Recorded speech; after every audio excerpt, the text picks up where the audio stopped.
भारतीय नागरिक सुरक्षा संहिता 2023 का इंट्रोडक्शन इस वीडियो में हम लोग देखेंगे, या आप इसको ओवरव्यू भी कह सकते हैं।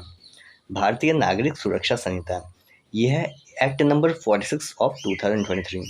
एक्ट नंबर का मतलब क्या हुआ? एक्ट नंबर का मतलब हुआ कि 2023 में ये एक्ट 46 नंबर पर बनकर तैयार हो गया था। तो एक्ट नंबर 46 ऑफ 2023 कहा जाएगा तो यही होगा, BNSS यानी भारतीय नागरिक सुरक्षा संहिता। और ये इनैक्ट हुआ है 25 दिसंबर 2023, 25 दिसंबर 2023। याद हो जाएगा कैसे? क्रिसमस डे है, 25 दिसंबर 2023 इनैक्ट हुआ, यानी प्रेसिडेंट का साइन मिल गया। जब प्रेसिडेंट का साइन मिल जाता है तो इनैक्ट कहा जाता है। और जब लागू में आ जाता है, अभी लागू में ये नहीं आया है, जब लागू में आ जाएगा तो उसको कहा जाएगा कमेंसमेंट। तो कमेंसमेंट डेट कब है? सेंट्रल गवर्नमेंट ने नोटिफाई किया है कि कमेंसमेंट डेट ये कानून लागू में आएगा 1 जुलाई 2024 से। ठीक है, 1 जुलाई 2024 से। इस एक्ट में टोटल सेक्शंस हैं 531। ये सीआरपीसी को रिपील करता है, criminal procedure code. Criminal procedure code में 484 सेक्शंस हैं और ये BNSS यानी भारतीय नागरिक सुरक्षा संहिता में 531 सेक्शंस है। आई रिपीट, 531 सेक्शंस हैं। और चैप्टर की बात की जाए तो चैप्टर है 39 और सीआरपीसी में चैप्टर्स थे 37। ठीक है, 2 चैप्टर्स एक्स्ट्रा। शेड्यूल की बात की जाए तो शेड्यूल 2, इसमें 2 शेड्यूल्स हैं, पहले भी 2 ही शेड्यूल थे। और सेकेंड शेड्यूल जो है उसमें फॉर्म है। आज के डेट में BNSS यानी भारतीय नागरिक सुरक्षा संहिता में 58 फॉर्म्स हैं और सीआरपीसी में 56 फॉर्म्स हैं। मतलब 2 का अंतर है। चैप्टर भी 2 कम है, मतलब 2 ज़्यादा है, नया वाले में 2 ज़्यादा है, पुराने वाले में 2 कम है। इसी तरह फॉर्म भी 2 ज़्यादा है नए वाले में और पुराने वाले में 2 कम है। चैप्टर 1 है प्रिलिमिनरी, जिसमें सेक्शन है 1 से लेकर 5 तक। सेक्शन फर्स्ट है short title, extent and commencement. Section 1 subsection 1 कहता है कि दिस एक्ट में बी कॉल्ड, इस एक्ट को भारतीय नागरिक सुरक्षा संहिता 2023 कहा जा सकता है। ठीक है, इस एक्ट के जो प्रोविजंस हैं ये पूरे इंडिया में अप्लाई होंगे, बट नागालैंड का जो स्टेट है, नागालैंड में अप्लाई नहीं होगा और जो ट्राइबल एरियाज हैं वहाँ अप्लाई नहीं होगा। तो कहाँ पे अप्लाई नहीं होगा? 2 जगह अप्लाई नहीं होगा, Nagaland and tribal areas. Nagaland का कैपिटल है कोहिमा। ठीक है, लेकिन अगर नागालैंड की गवर्नमेंट, स्टेट गवर्नमेंट को लगता है कि ये एक्ट को हम लागू करेंगे, करना सही रहेगा, तो स्टेट गवर्नमेंट एक नोटिफिकेशन निकालेगी। नोटिफिकेशन में जैसा मन वैसा चेंजेस मॉडिफिकेशन कर सकती है अपने अकॉर्डिंग, अपने स्टेट के अकॉर्डिंग। और वो चाहे तो पूरे नागालैंड में ये एक्ट, ये संहिता लागू हो सकता है, या नागालैंड के किसी एक हिस्से में, या ट्राइबल एरियाज में, पूरे ट्राइबल एरियाज में, या किसी एक हिस्से में लागू किया जा सकता है स्टेट गवर्नमेंट के द्वारा। ठीक है, लेकिन इस एक्ट में, भारतीय नागरिक सुरक्षा संहिता में 3 चैप्टर्स ऐसे हैं जो नागालैंड एंड ट्राइबल एरियाज में भी अप्लाई होंगे। वो चैप्टर्स हैं chapter 9, chapter 11 and 12। I repeat, chapter 9, chapter 11 and 12। बस यही तीनों चैप्टर अप्लाई होंगे नागालैंड एंड ट्राइबल एरियाज में। इसके अलावा ये प्रोविज़न, इस संहिता का, BNSS का कोई भी प्रोविज़न अप्लाई नहीं होगा नागालैंड एंड ट्राइबल एरियाज में। ये तीनों चैप्टर्स कौन कौन से हैं? चैप्टर 9 है security for keeping the peace and for good behaviour. Chapter 11 maintenance of public order and tranquillity. Chapter 12 preventive action of the police. और ये जो भी प्रोविजंस है, जो अभी हम लोग इस वीडियो में देख रहे हैं या आगे अभी देखने वाले हैं इस वीडियो में, एकदम सेम है। जो CRPC में था वही ये BNSS में भी है। ठीक है, सेक्शन 2 है डेफिनेशंस। डेफिनेशन है सेक्शन 2 सबसेक्शन 1 क्लॉज A से लेकर Z तक, यानी टोटल 26 डेफिनेशंस है। डेफिनेशन को डिटेल में हम लोग देखेंगे अलग सेपरेट वीडियो में, क्योंकि वो लंबा हो जाएगा। ठीक है, अलग वीडियो में देखेंगे। उसके बाद सेक्शन 3 है कंस्ट्रक्शन ऑफ रेफरेंसेस। सेक्शन 3 कहता है कि अगर magistrate of the first class कहीं पे मेंशन है तो इसका मतलब होगा judicial magistrate of the first class.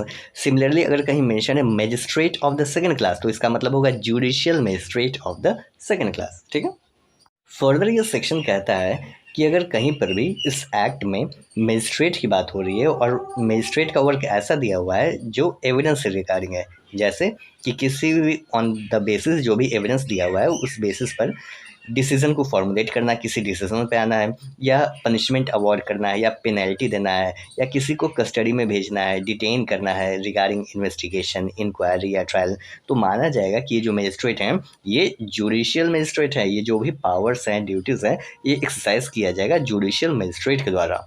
Similarly अगर कहा गया है ऐसे मजिस्ट्रेट जो एडमिनिस्ट्रेटिव या एग्जीक्यूटिव नेचर का वर्क या पावर एक्सरसाइज करते हैं, जैसे लाइसेंस का ग्रांट करना, लाइसेंस देना, या लाइसेंस को कैंसिल करना या सस्पेंड करना, या जो प्रोसिक्यूशन है प्रोसिक्यूशन को सैंक्शन करना, देना या विड्रॉ कर लेना, वापस ले लेना।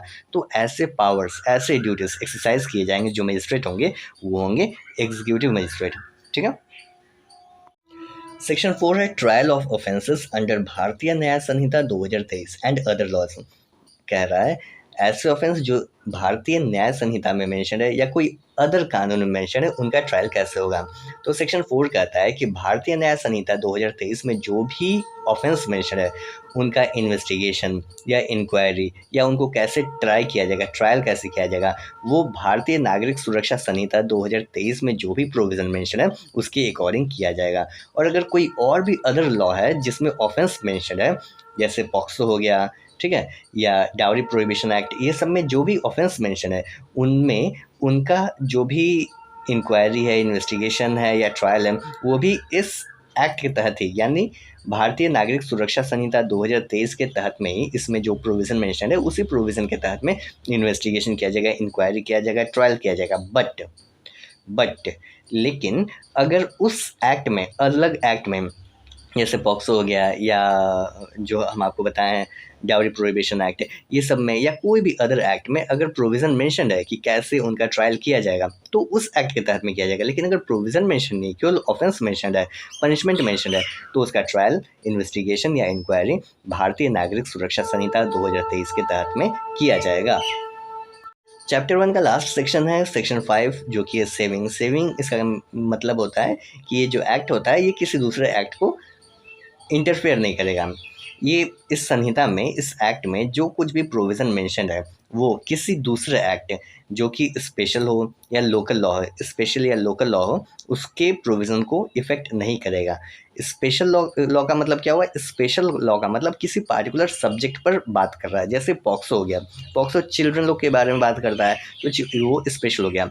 लोकल लॉ का मतलब किसी पार्टिकुलर जगह की बात हो रहा है, किसी पार्टिकुलर स्टेट का बात हो रहा है, लोकेलिटी, पूरे इंडिया का नहीं। जैसे बिहार का कोई पार्टिकुलर स्टेट लॉ हो गया तो वो लोकल लॉ हो गया। ठीक है, तो उसके प्रोविज़न को इफ़ेक्ट नहीं करेगा। उसमें जो भी प्रोविज़न है अगर कंट्राडिक्टरी भी है तो वो वाला प्रोविज़न ही, जो स्पेशल या लोकल लॉ में जो प्रोविज़न मेंशन है उस वो वाला प्रोविज़न ही प्रिवेल करेगा।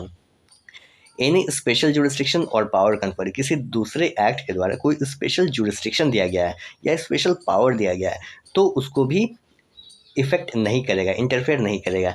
या special form of procedure, special form, देखिए ये जो कानून है भारतीय नागरिक सुरक्षा संहिता, ये जनरल प्रोसीजर मेंशन करता है। लेकिन अगर किसी पार्टिकुलर एक्ट में, पार्टिकुलर केस आया, उसमें स्पेशल प्रोसीजर मेंशन किया जा रहा है, कोई एक्ट लाकर कि ये प्रोसीजर फॉलो किया जाएगा, तो उस प्रोसीजर को भी ये एक्ट इंटरफेयर नहीं करेगा। तो ये था हमारा ओवरव्यू ऑफ BNSS यानी भारतीय नागरिक सुरक्षा संहिता 2023।